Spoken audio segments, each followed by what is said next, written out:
महागणाधिपतये नमः। सदाशिवसमारम्भां शंकराचार्यमध्यमाम् अस्मदाचार्यपर्यन्तां వందే గురుపరంపరాం. శ్రీమాత్రే నమః. ప్రేక్షకులందరికీ స్వాగతం. రవి రాహుల యొక్క కలయిక మీనరాశిలో వీళ్ళ యొక్క కలయిక అనేది జరగబోతోంది. రవి ఎప్పుడైతే కుంభరాశి నుండి మనకి మీనరాశిలోకి ప్రవేశిస్తాడో అప్పటి నుండి మనకి ఈ యొక్క రవి రాహుల యొక్క కలయిక జరగబోతోంది. మనకి జ్యోతిష శాస్త్ర ప్రకారం కానీ చూసుకుంటే రవి మనకి ప్రకాశించే గ్రహం, మనకి కనిపించే గ్రహం, ప్రత్యక్ష భగవానుడిగా చెప్పడం అనేది జరుగుతుంది. అలాగే రాహు ఛాయాగ్రహంగా చెప్పబడతాం. అయితే ఈ రవి యొక్క రాహుల యొక్క కలయిక ఎక్కడైతే ఏర్పడుతుందో ఆ ఏర్పడిన యొక్క స్థానాలను బట్టి వాటి యొక్క ఫలితాలు ఉండడం అనేది జరుగుతుంది. అలాగే జాతక చక్రంలో కూడా రవి రాహులు ఏమైనా ఒకే చోట కలిసి ఉంటే అవి పితృదోషంగా చెప్పడం అనేది జరుగుతుంది. అక్కడ కూడా మనకి కాస్త ఈ రవి రాహుల యొక్క కలయిక వల్ల ఎలా ఉంటుందంటే రెండు విరుద్ధ గ్రహాలు ఒకరికి పడదు, శత్రుగ్రహాలుగా చెప్పడం అనేది జరుగుతుంది. అందులోనూ ఎప్పుడైతే రవి రాహువులు ఒకే చోట చేరతారో రవి బలాన్నంతా కూడా రాహు తీసుకోవడం అనేది జరుగుతుంది. కాబట్టి అక్కడ రవి శుభస్థానంలో ఉన్న ఆయన ఇచ్చే ఫలితాలు అంత అంటే 100% ఆయన శుభ ఫలితాలను ఇవ్వడానికి ఆస్కారం అనేది ఉండదు. కాబట్టి అలాంటి విషయాల్లో కాస్త ఇక్కడ మనకి ఇబ్బందులు పడడం అనేది ఉంటుంది. అయితే సహజంగా మామూలుగా ఏమైనా రాహు కానీ ఒక మన జాతకంలో ఆయన ఉండే స్థితి బాగుంటే మాత్రం వాళ్ళు చాలా ఉన్నత స్థితికి వెళ్ళడం అనేది జరుగుతుంది. అలాగే జాతకంలో కానీ ఈ యొక్క రవి రాహుల యొక్క కలయిక కానీ లేకపోతే రాహు యొక్క ఉండే స్థితి కానీ సరిగ్గా లేకపోయి ఉంటే ఆయన దానివల్ల కాస్త బాగున్న వాళ్ళు కూడా అంటే జాతక ప్రకారం బాగున్న వాళ్ళు కూడా కాస్త ఇబ్బంది పడే అవకాశాలు అనేవి కనబడతాయి. అయితే ఈ యొక్క రవి రాహుల యొక్క కలయిక వల్ల సహజంగా ఏర్పడే ఇబ్బందులు ఏమిటి అంటే స్నేహవర్గంలోనూ బంధువర్గంలోనూ మాట పట్టింపులు, వివాదాలు ఇలాంటివి రావడం, లేదా ధర్మానికి విరుద్ధంగా ఏవైతే కార్యక్రమాలు ఉన్నాయో అవి చేపట్టడం, ఉద్యోగాల్లో ఒత్తిళ్లు కాస్త ఎక్కువగా ఉండడం, ఇలాంటివన్నీ కూడా కనపడుతూ ఉంటాయి.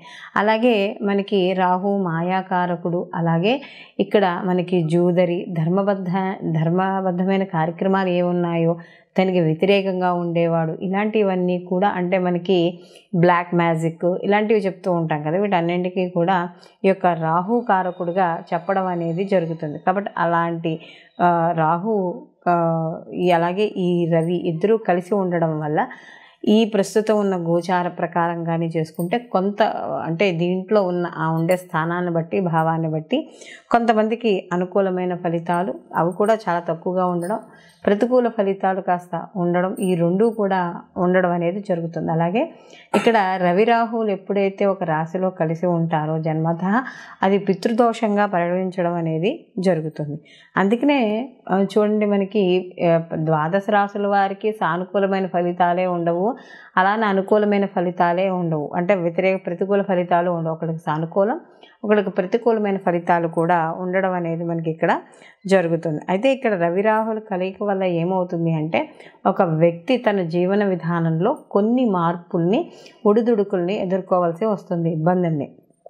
అవి కాస్త వృత్తిలో కావచ్చు, వ్యాపారంలో కావచ్చు, లేకపోతే మనకి ఏదైనా వాళ్ళు చేసే అండ్ ఆన్లైన్ బిజినెస్ ఏవైనా సరే వాళ్ళు బిజినెస్ రూపంలో కావచ్చు కొంత ఇబ్బంది పడడం, లేదా కుటుంబంలో ఇబ్బంది పడడం, ఇలాంటివన్నీ కూడా ఉంటాయి. కాబట్టి కాస్త సాధ్యమైనంత వరకు వివాదాలకి వాటికి దూరంగా ఉండడం అనేది ఎంతో ముఖ్యంగా చెప్పుకోవడం అనేది జరుగుతుంది. దీంతో పాటుగా ఈ రవి రాహులు ఉన్న స్థానాలను బట్టి కూడా కాస్త ఎలా అంటే భార్యాభర్తల విషయాల్లో కావచ్చు, ఇలాంటి విషయాల్లో కూడా ఇబ్బంది పడే సూచనలు, మనస్పర్ధలు, సంఘర్షణలు ఇలాంటివి కూడా ఇక్కడ మనకి ఏర్పడడం అనేది జరుగుతుంది.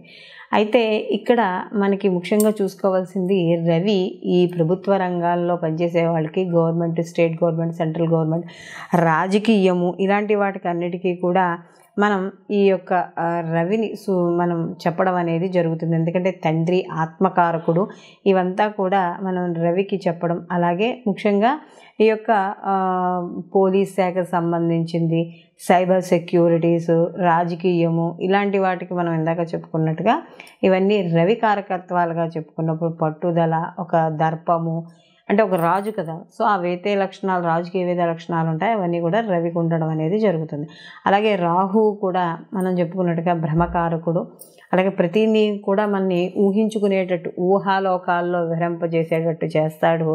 అలాగే మనకి ఈ యొక్క విదేశీ యానము అంటే దూర ప్రాంతాలకి ప్రయాణాలు ఇలాంటివన్నీ కూడా రాహు సూచించడం అనేది జరుగుతుంది. కాబట్టి ఇక్కడ మొత్తం మీద ఈ రవి రాహుల యొక్క కలయిక వల్ల ద్వాదశ రాశుల వారికి కూడా మనకి ఎటువంటి ఫలితాలు ఉంటాయి, ఏమిటి అలా అనే విషయాన్ని మనం ఇప్పుడు తెలుసుకుందాం.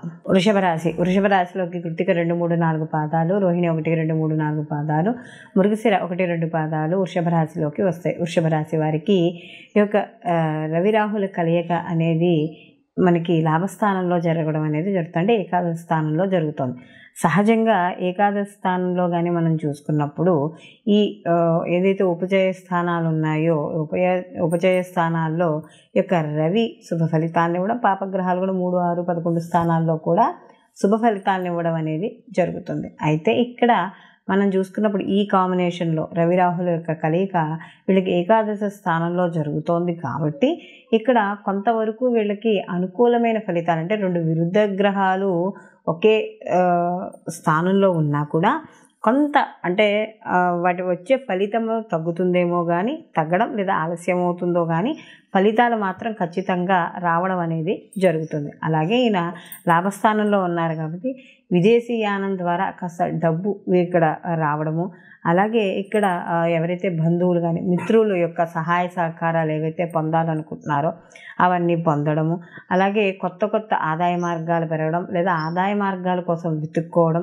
ఇది వరకు ఎక్కడైనా ఇన్వెస్ట్ చేసినవి ఏవైనా ఉంటే అవి డబ్బులు వాళ్ళకి కాస్త లాభం పెరగడము, ఇలాంటివన్నీ కూడా ఈ యొక్క వృషభ రాశి వారికి ఈ యొక్క రవి రాహుల యొక్క కలయిక వల్ల జరుగుతుంది. అలాగే గవర్నమెంట్ ఉద్యోగాల్లో కానీ రాజకీయ రంగంలో ఉన్న వాళ్ళకి, వీళ్ళందరికీ పోలీస్ శాఖ ఎవరైతే డిపార్ట్మెంట్స్లో ఉన్నారో సైబర్ సెక్యూరిటీ ఇలాంటి వాటిల్లో ఉన్న వాళ్ళందరికీ కూడా కొంచెం అనుకూలంగా ఉండడం అనేది జరుగుతుంది. అలాగే ఎవరైతే ఈ యొక్క మంత్రశాస్త్రంలో నేర్చుకోవాలనుకుంటున్నారో వాళ్ళందరికీ కూడా కాస్త ఈ సమయం అంటే మంత్రాలు అవి అనుష్ఠానాలు చేసుకునే వాళ్ళకు కూడా కొంత అనుకూలమైన కాలంగా, అంటే ఎప్పటి నుంచో గురువు గురించో లేకపోతే ఏదైనా దానికి సంబంధించిన ఇన్ఫర్మేషన్స్ అలాంటివి రావాలని ఎప్పటి నుంచో అనుకుంటున్నారో అలాంటి వాళ్ళందరికీ కూడా ఈ సమయంలో ఈ ఇన్ఫర్మేషన్స్ అవన్నీ రావడం అనేది జరుగుతుంది. అయితే వీళ్ళకి చతుర్థాధిపతి కాబట్టి రవి, ఆ చతుర్థాధిపతి రవితో కలిసి ఉన్నారు కాబట్టి కాస్త వాహనాలు నడిపేటప్పుడు కానీ, అలాగే ఎక్కడికైనా లేకపోతే తల్లి ఆరోగ్య విషయాల్లో వాటిలో కాస్త జాగ్రత్త వహిస్తుండే. చతుర్థాధిపతి రాహుతో కలిసి ఉన్నాడు కాబట్టి కొంచెం ఇలాంటి విషయాల్లో జాగ్రత్త వహించుకుంటే సరిపోతుంది.